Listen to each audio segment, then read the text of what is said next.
First, there is a basic metabolic rate, BMR. This is something that, for example, if you're in a car crash in the US and they rush you to the hospital, you're in a coma, by law they are obligated to know your height, weight, age, gender, and calculate by that Harris-Benedict formula what is your basic metabolic rate, which is physiological needs of your body, to function, for your heart to keep beating, and lungs to make you breathe, and everything, all the organs, skin for thermoregulation, anything, costs you calories. Life is impossible without calories. So first thing that I would do with all the clients that I do the diet is calculate how much is their BMR. And for ladies, it's usually like that, 13, 14, 15, 1600 calories daily. That means in a state of coma, right? Not moving, not blinking, this is how much your body will be using daily.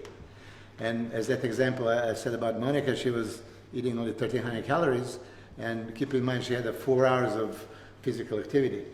So in this instance, of course, what happens, your body wants to survive, it shuts down the metabolism, right? And basically at that stage, you're doing everything wrong. And no matter how hard you train, and no matter how strict you're dieting, you're never really going to be, not even in a maximal condition, but not in optimal. So example, that I mentioned, I calculated that she was with 4 hours of cardio activity and her BMR burning about 2,500 calories minimum daily. So if you imagine that her needs would be 2,500 and she was eating 1,300 calories a day, this is discrepancy of 1,200 calories today, tomorrow, next day, and next day. So if you look, food that you're eating, right? It can be protein, carbohydrates, and fat. That's the food. And then body, protein is stored as a muscle, carbohydrates as a glycogen, fat is a body fat, right? So this is food and this is body. So today, if she eats only 1,300 calories, right? Food is gone already. Now, 1,200 calories have to come out from somewhere, from the body. We would all like to be directed from a body fat, right? That would be ideal. It would be very easy. We all starve and we all, get lean, but that's not how it happens. First, what happens is your glycogen, your easy energy, which is stored in the muscle and liver, which is carbohydrates, glucose, binded with water, right, would be used up. So first, glycogen is being used, and when you start this kind of diet, within 2-3 days already you feel like a zombie, you have no energy, you have no strength, because you lost all your energy reserve, you don't have a glucose for training for muscle contractions, and then your body is converting amino acids from protein that you're eating and from muscle that you have to get you those glycogenic amino acids, for gluconeogenesis, for conversion of amino acids into glucose for your work. So what you're going to be losing mostly is muscle. Glycogen would be gone within 2-3 days. And yes, you're going to be losing a little bit of body fat for sure, but not much. But if you look 1 day, 2nd day, 3rd, 4th, 5th, 6th, 7th, your body, in order to survive, would absolutely have to adapt to this new caloric intake.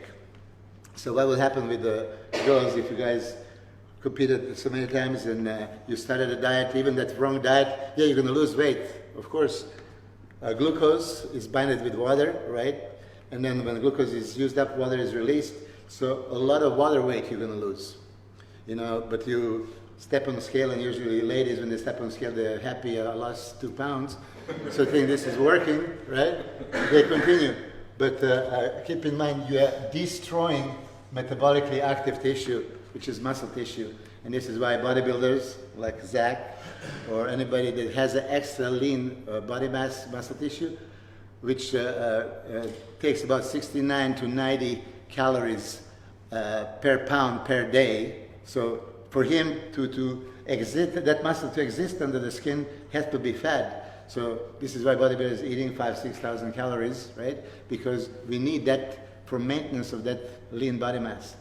Everything under your skin costs you. Nothing is calorie free. Even body fat, costs you calories.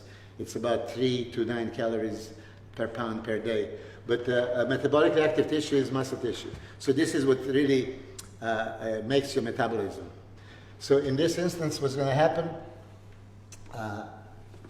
After a while, 2-3 weeks, her metabolism, instead of being 2,500, would be only 1,300 calories. And then for a couple of weeks, dieting, training like a maniac and all that stuff, nothing happens.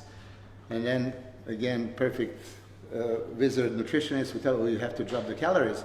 So they drop even further, and let's say to whatever, 800 calories, which happens to be the case in US with some pro girls. So what happens again, body adapts to even that lower one. Now, we are all humans, nobody is a machine that you can continue this endlessly. So after a while, you get frustrated, and especially after the show, I say, hell with this diet. Now, I could eat 2,500 calories because this is how much actually is caloric requirement for 4 hours of physical activity, for metabolic rate, based on metabolism, right? So they would think that, okay, if they eat 2,500, they spend 2,500, they're not gonna lose, they're not gonna gain. That would be logical thing. If this is your requirement, this is how much you eat, you're gonna maintain. But now, if you start eating 2,500, all this is extra. Okay?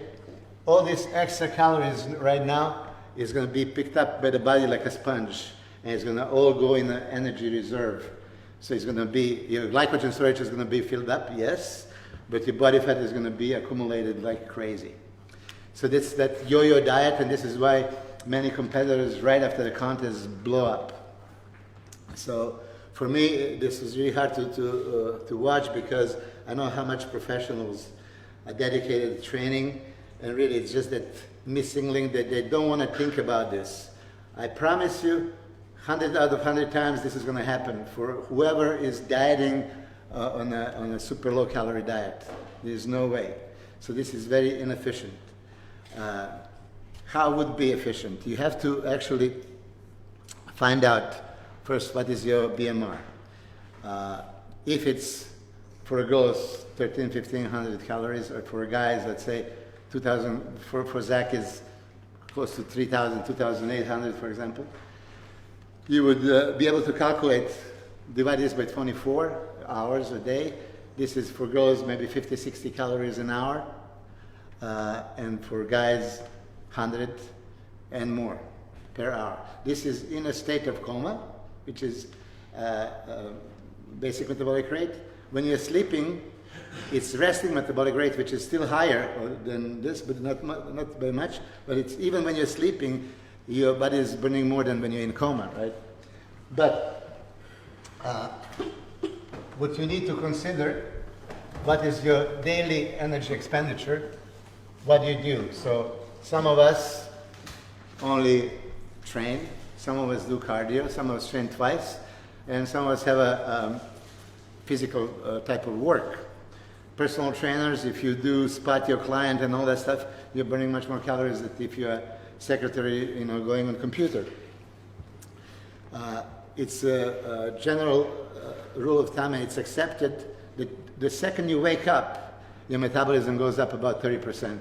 So you're still not physical, right? It's just you're awake. Your brain takes 125 grams of glucose daily, 500 calories worth, just for brain functioning, right? So in general, when you wake up and you're not active, you burn 30% more. So for girls now, instead of, let's say 60, you're burning 80, and for guys, instead of 100, you're burning 130, just by being awake. You decide, okay, first thing in the morning, you heard it's a good thing to do the cardio. Absolutely. Why? Because what happens when you do